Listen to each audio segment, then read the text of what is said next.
Selamat pagi Bapa di sorga, terima kasih Engkau masih memberkati kami dengan hari yang baru dan kehidupan yang masih Engkau percayakan saat ini.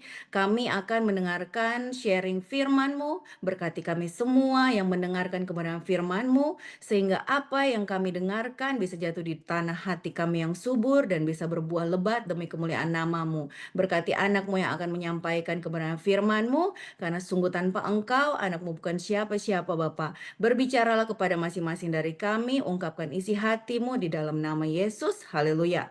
Amin. Shalom ya Bapak Ibu semua. Karena hari ini masih masuk di minggu keempat ya, kalau di bulan Juli, maksudnya di dalam tema gereja ya. Jadi kita masih membahas tentang becoming vessels of honor atau menjadi bejana kehormatan. Menjadi bejana kehormatan ya, Bapak Ibu. Temanya sih yang di bulan Juli kan masih sama ya, pursuing holiness atau mengejar kekudusan. Jadi kita masih terus diajarkan untuk selalu mengejar kekudusan hari-hari ini ya. Di akhir-akhir ini kita ini diminta untuk mengejar kekudusan dan saat ini kita tetap membahas tentang becoming vessel of honor, menjadi bejana kehormatan. Ya, ayat panduan kita itu diambil dari 2 Timotius 2 ayat 20 sampai 21. Dalam rumah yang besar bukan hanya terdapat perabot dari emas dan perak, melainkan juga dari kayu dan tanah. Yang pertama dipakai untuk maksud yang mulia dan yang terakhir untuk maksud yang kurang mulia. Jika seorang menyucikan dirinya dari hal-hal yang jahat, ia akan menjadi perabot rumah. Hal-hal yang jahat, ia akan menjadi perabot rumah untuk maksud yang mulia. Ia dikuduskan, dipandang layak untuk dipakai tuannya dan disediakan untuk setiap pekerjaan yang mulia. Ya, jadi jadi Bapak Ibu semua, saat ini kita itu sering mendengarkan ya dari seminggu terakhir ini ya, kita sering mendengarkan tentang firman Tuhan dari hamba-hambanya yang luar biasa ya sebelum-sebelumnya ya. Bagaimana kita itu menjadi bejana kehormatan. Saya percaya kita itu terus berproses ya setiap hari dan kita terus mempersiapkan diri kita untuk menjadi bejana kehormatan bagi pekerjaan Tuhan ya. Em, Bapak Ibu, manusia adalah bejana di tangan sang tukang periuk. Ya, seperti tanah liat di tangan tukang periuk, manusia diciptakan untuk memenuhi tujuan Allah. Namun, seringkali manusia bertindak sesuka hati dan melupakan maksud Sang Pencipta. Ketidaktaatan ini menyebabkan manusia harus melalui proses pembentukan ulang sampai tujuan Allah tergenapi. Jadi kalau kita itu masih belum sesuai dengan yang dimaksud ya dari Sang Pencipta, jadi kita itu akan terus dibentuk ya.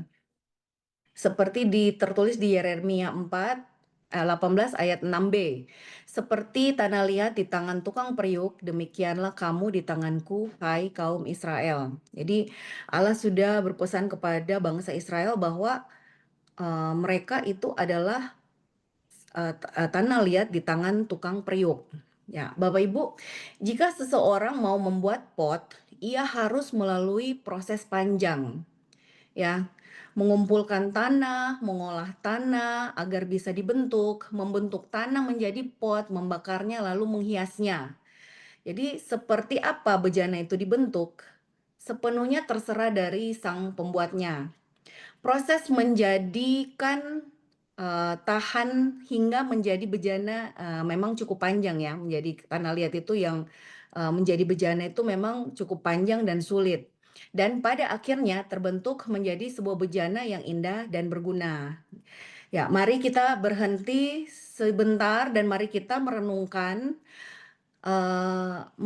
ya, bukankah seperti itu cara Tuhan membentuk hidup kita? Ya, jadi coba Bapak Ibu kita sama-sama merenungkan, bagaimana kita itu dibentuk ya, bagaimana Tuhan membentuk kita itu untuk menjadi bejana seperti yang Tuhan mau gitu. Mari kita, berpikir dan sambil kita, melihat ke dalam diri kita apa yang, Tuhan, sedang bentuk di dalam kehidupan kita. Ia mengambil kita yang berlumpur dosa, lalu membentuk dan memproses kita seperti yang Dia inginkan ya. Kadang Tuhan itu mengizinkan kesulitan dan masalah itu datang. Namun setelah semuanya itu berlalu, setelah kita bisa melewati semua kesulitan dan masalah-masalah yang kita hadapi, kita bisa bertumbuh, berubah menjadi indah sesuai apa yang Tuhan kehendaki.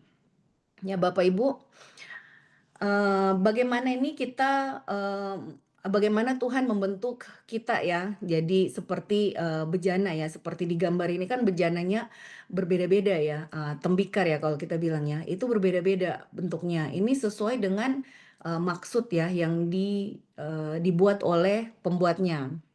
Ya, proses hidup kita memang seperti membuat bejana. Kita itu terus-menerus dibentuk, dibersihkan, dan dipersiapkan untuk tujuan yang lebih besar. Ya, bagaimana Tuhan membentuk hidup kita? Yang pertama itu Tuhan membersihkan kita. Sebagaimana pengrajin membentuk tanah yang bersih sebelum digunakan, Tuhan pertama-tama membersihkan kita dari segala dosa dan kekotoran kita. Ini adalah langkah awal dari proses pembentukan. Jadi, kalau, Bapak Ibu sempat melihat proses pembuatan, tembikar ya, saya sebelum, saat menyiapkan, eee, siaring firman ini saya sempat melihat ya proses pembuatan tembikar itu. Jadi ada, beberapa itu yang kayak dari masih kering, jadi, tanah masih kering terus itu disiram air, dibasahin, di apa namanya ya, dilarutkanlah seperti itu, kemudian dia disaring. Setelah disaring, ditunggu lagi sampai mengendap, terus airnya dibuang gitu, air-air yang di atasnya itu dibuang.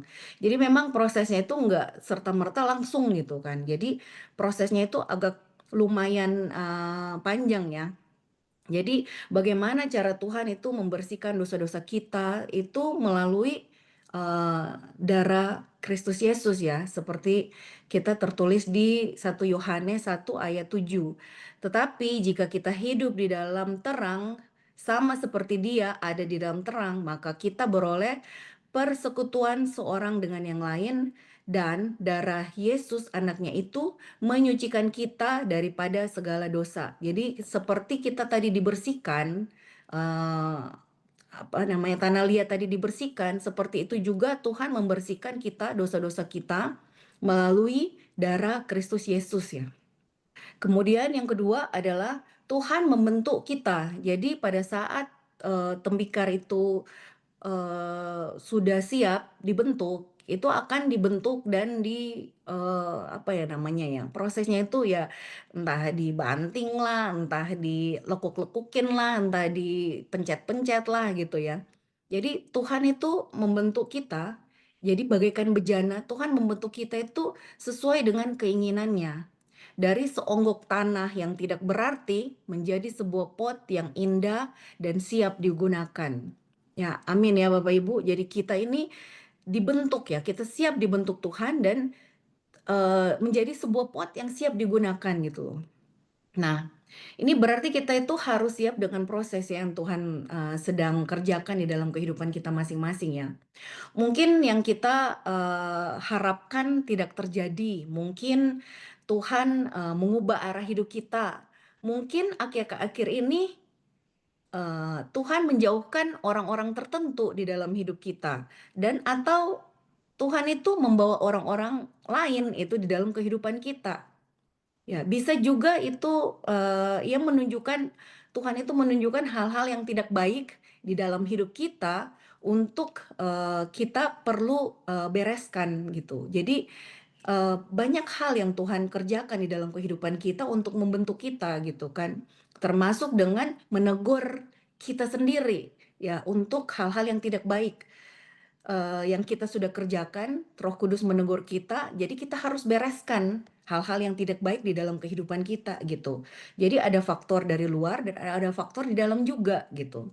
Ya, di dalam Yeremia 18 ayat 4, apabila bejana yang sedang dibuatnya dari tanah liat di tangannya itu rusak, maka tukang periuk itu mengerjakannya kembali.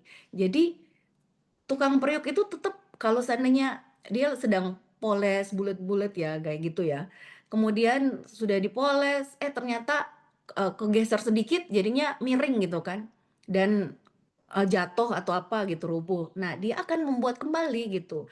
Ulang lagi, tidak akan sama, mirip tapi tidak akan sama seperti yang ada sebelumnya gitu. Jadi, bejana itu, yang lain yang dibuat itu akan, sesuai dengan apa yang, si apa namanya, yang si pembuat bejana tadi ya. Jadi dia si tukang periuknya tadi itu. Jadi dia yang akan melihat bahwa, "Oh kayaknya sih ini tadi terlalu tipis bagian ini, jadi coba saya akan bikin tebel sedikit," atau apa. Jadi menurut pemandangannya yang indah ya. Yang ketiga, Tuhan menguji dan memurnikan kita. Jadi setelah kita dibentuk tadi, langkah selanjutnya kita tuh diproses dalam pembentukan, seperti bejana itu diuji ya, diuji dan dimurnikan. Proses ini tadi yang pertama kan saya sudah sampaikan bahwa saat, sudah campur dengan air kan pasti dia ditunggu sampai mengendap, kemudian itu diayak lagi, disaring lagi sampai dia dibersihkan dari kotoran-kotoran gitu kan. Jadi habis dari situ dia akan dibakar. Pembakarannya ini suhunya itu sampai di atas 100 derajat sampai 1000-an derajat Celcius, bayangkan panasnya ya. Jadi kita itu akan dimurnikan kembali.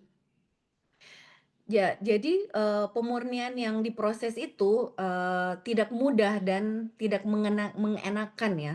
Jadi, pengujian dan pemurnian adalah bagian dari pembentukan kita. Proses itu bisa datang dalam berbagai bentuk ya. Jadi bisa dari kesulitan, bisa dari tantangan, sakit penyakit, atau pergumulan yang semuanya itu bertujuan untuk memurnikan iman kita. Jadi Bapak Ibu, semua hal yang di dalam proses pembuatan tembikar tadi nih, bejana tadi ini adalah proses di dalam pembentukan kehidupan dan karakter kita ya. Jadi pembentukan iman kita di dalam Tuhan. Yakobus 1 ayat 2 sampai 3 mengingatkan kita ya, saudara-saudaraku, anggaplah sebagai suatu kebahagiaan apabila kamu jatuh ke dalam berbagai-bagai pencobaan. Sebab kamu tahu bahwa ujian terhadap imanmu itu menghasilkan ketekunan. Ya, jadi kita sudah diingatkan ya untuk kita di sini menganggap suatu kebahagiaan jika kita itu jatuh di dalam berbagai pencobaan, ya. Bagaikan bejana dibentuk, proses pengujian dan pemurnian ini akan datang dalam kehidupan kita. Memang tidak enak pasti, tapi itu baik bagi kita. Tuhan menggunakan kita untuk tujuannya. Ya, jadi, bentuk-bentuk tembikar itu unik-unik ya. Jadi memang, mungkin kalau Bapak Ibu pernah ke toko tembikar ya, itu pasti banyak banget itu yang unik-unik gitu. Ada yang kecil, ada yang besar, sedang, ada yang liuk-liuknya seperti apa gitu, itu banyak banget ya. Jadi, sebuah bejana tidak hanya dibentuk dan diisi, tetapi juga digunakan bagaikan tetapi juga digunakan ya, bagaikan bejana kita dibentuk dan dipersiapkan untuk digunakan sesuai dengan rencana dan tujuan Tuhan.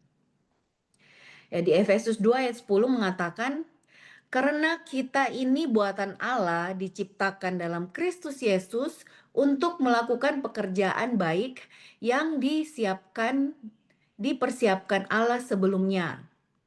Ia mau supaya kita hidup di dalamnya. Ya, Tuhan menciptakan kita untuk tujuan yang baik. Ketika kita dibentuk, Dia tahu apa akan jadi apa, seperti apa kita ini. Tuhan kasih kita kemampuan, yaitu skill ya, dan talenta. Jadi Tuhan itu tahu dari sebelum kita dibentuk, seperti kata Bang Toga biasanya di, perenungan salib, selalu kita itu dari masih di dalam perut itu, dari masih ditenun, Tuhan itu sudah tahu tujuan hidup kita itu apa.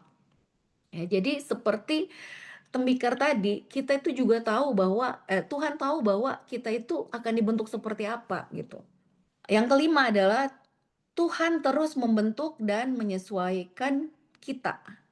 Ya, Tuhan membentuk dan menyesuaikan kita terus-menerus ya.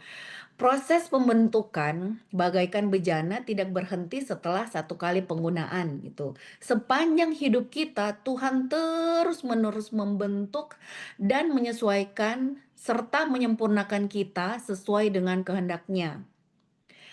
Dalam Filipi 1 ayat 6, Paulus mengungkapkan kepercayaannya ya bahwa akan hal ini aku yakin sepenuhnya, yaitu Ia yang memulai pekerjaan yang baik di antara kamu akan meneruskannya sampai pada akhirnya pada hari Kristus Yesus. Jadi sampai Tuhan Yesus datang kembali ke dunia ini, proses kita itu belum berhenti ya. Jadi kita akan terus diproses terus sampai kedatangan Yesus kedua kali ya. Jadi Bapak Ibu, kita harus siapkan diri kita untuk terus diproses dan mau menyerahkan diri kita untuk diproses Tuhan gitu ya. Tuhan mau kita berserah sepenuhnya dan hidup sesuai kehendaknya. Bagaimana cara kita itu bisa hidup sesuai kehendaknya? Yang pertama di sini adalah menjalankan hidup yang berkenan kepada Allah, yang berarti sesuai dengan ajaran Alkitab dan kehendaknya. Jadi Bapak Ibu, kita itu seperti yang sudah disampaikan bahwa dari pembicara-pembicara sebelumnya, hidup yang berkenan kepada Tuhan itu ya kita harus menjalankan kehidupan sesuai ajaran Alkitab dan kehendak firman Tuhan gitu kan. Dan kehendak Tuhan. Jadi kita itu tidak boleh menyimpang ke kiri dan ke kanan gitu. Karena kan kita pursuing holiness ya. Jadi kita mengejar kekudusan. Jadi kita itu tidak boleh menyimpang ke kiri dan ke kanan. Kalau kita jatuh bangkit lagi sampai kita benar-benar lulus di kejatuhan kita itu. Apapun ya kejatuhan kita ya. Bangkit lagi, ayo semua bangkit lagi. Hidup tidak selesai sampai di sini. Ayo kita kejar kekudusan lagi. Kita kembali lagi kepada Tuhan itu. Yang kedua itu menerima Yesus Kristus sebagai jalan kebenaran dan hidup. Kita harus menerima Yesus di dalam diri kita. Kita harus mengizinkan Tuhan Yesus berproses di dalam kehidupan kita gitu. Jadi kita harus izinkan gitu. Kalau kita tidak mengizinkan, kita terlalu Tuhan janganlah, jangan saya, jangan. Kita itu tidak mengizinkan Tuhan itu proses hidup kita. Bukan saya Tuhan, nanti saja Tuhan. Itu berarti kita itu tidak mengizinkan Tuhan gitu di dalam diri kita dan kita akan membuat prosesnya itu panjang. Berserah saja, terima saja dulu Tuhan Yesus. Terima saja dulu apa saja yang Tuhan mau bentuk di dalam kehidupan kita. Nanti setelah itu dapat kelegaan gitu. Dan Tuhan pasti akan membukakan jalan-jalan, pintu-pintu itu akan dibukakan sama Tuhan. Ya. Berusaha yang ketiga, berusaha untuk menolak keinginan duniawi dan hidup dalam tuntunan Roh Kudus. Yang seperti kemarin Pak Samuel sampaikan bahwa kita itu harus hidup kudus dan akhir-akhir ini pornografi itu marak ya. Kita itu gampang mengaksesnya gitu. Jadi Bapak Ibu, ayo kita itu menolak ya keinginan-keinginan duniawi. Memang itu kayak menggiurkan ya, di mata itu sangat-sangat menggiurkan. Keinginan duniawi itu banyak banget gitu kan. Bukan cuma dalam hal pornografi tadi, tapi banyak hal kayak keinginan, saya nggak punya duit ini, kayaknya sih boleh deh ini pakai duit yang ini, boleh nih pakai duit yang itu. Kalau bukan punya kita, jangan. Karena itu bukan punya kita, berserah aja sama Tuhan, datang aja sama Tuhan, "Tuhan saya nggak punya duit ini Tuhan, bagaimana Tuhan? Saya mau bayar uang sekolah anak, saya mau bayar ini, saya mau bayar itu Tuhan." pasti Tuhan akan sampaikan ya, pasti akan Tuhan akan bantu kita itu dengan apa aja gitu, dengan siapa saja. Tuhan bisa berbicara dengan kita itu melalui apa aja medianya. Tuhan juga bicara kan pakai, semak yang terbakar gitu kan. Tuhan bicara dengan siapapun, dengan apapun gitu, ya. Ya, di Yesaya 64 ayat 8, "Tetapi sekarang ya Tuhan, Engkaulah Bapa kami, kamilah kamilah tanah liat dan Engkaulah yang membentuk kami, dan kami sekalian adalah buatan tangan-Mu." Sekali lagi ya Bapak Ibu, mari kita bersama-sama membaca ya. Ini jadikan suatu, landasan buat kita untuk terus, bersama-sama dengan Tuhan, dan memperkatakan ini bersama-sama dengan iman ya.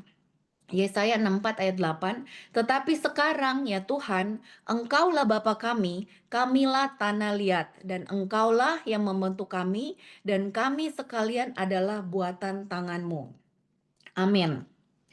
Ya, Bapak Ibu, mari kita sharing. Siapkah kita di proses pengujian dan pemurnian di dalam hidup kita? Yang kedua, sudahkah kita gunakan kemampuan, skill kita dan talenta kita untuk kemuliaan Tuhan? Yang ketiga, bersediakah kita dibentuk dan dipakai Tuhan sepanjang hidup kita? Amin. Mari kita berdoa. Bapa, anak-Mu telah selesai berbicara, sempurnakan firman-Mu dan terus bentuk kami menjadi bejana sesuai tujuan-Mu Bapa. Pakai hidup kami masing-masing menjadi perwakilan kerajaan-Mu di bumi. Di dalam nama Tuhan Yesus kami mengucap syukur dan berdoa. Haleluya. Amin.